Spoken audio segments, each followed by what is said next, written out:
you cannot be. I mean, the laws make the provision. You cannot be on strike and be negotiating. So they go back. But you also make the point that you cannot force the employer to pay you. At the same time, you make the point also that you cannot unilaterally say, I cannot do this. So let's look for a negotiation approach. You've talked also about a payment, and that brings me to the confusion. When they go back, for instance, now that there's been the nurses, there's a substituted service, they've been served. I'm sure they're going to be calling off the strike. Yesterday, I heard them on Newsnight saying they don't have a choice but to call off the strike. Now, if they go back to the negotiation table, that plan that you talk about, what form should it take? It can take several forms.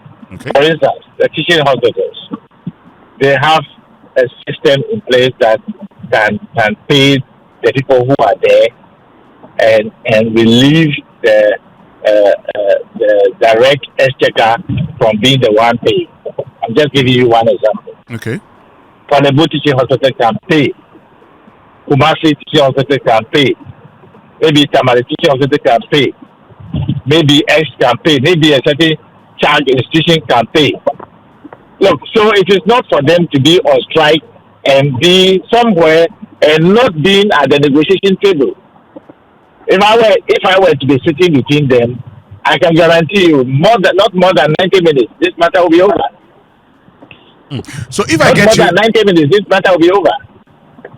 If I get you correctly, you're suggesting that one of the ways could be the usage of their IGF, some of the facilities, their IGF, to pay some of these allowances, while government finds ways to pay the others, right? It's part of it, and it's subject to discussion, and you have to involve the teaching hospitals to enable them look at their budget and do the variations. It's not a one-day matter. That's why they must be patient and have a discussion. If you are holding the other party hand at the back and say, come and let's negotiate, it won't work. Meanwhile, people are dying, so desperation set in, and the employer says that I'm going to look for people to be resolving the matter temporarily whilst you are on strike. And you may not understand.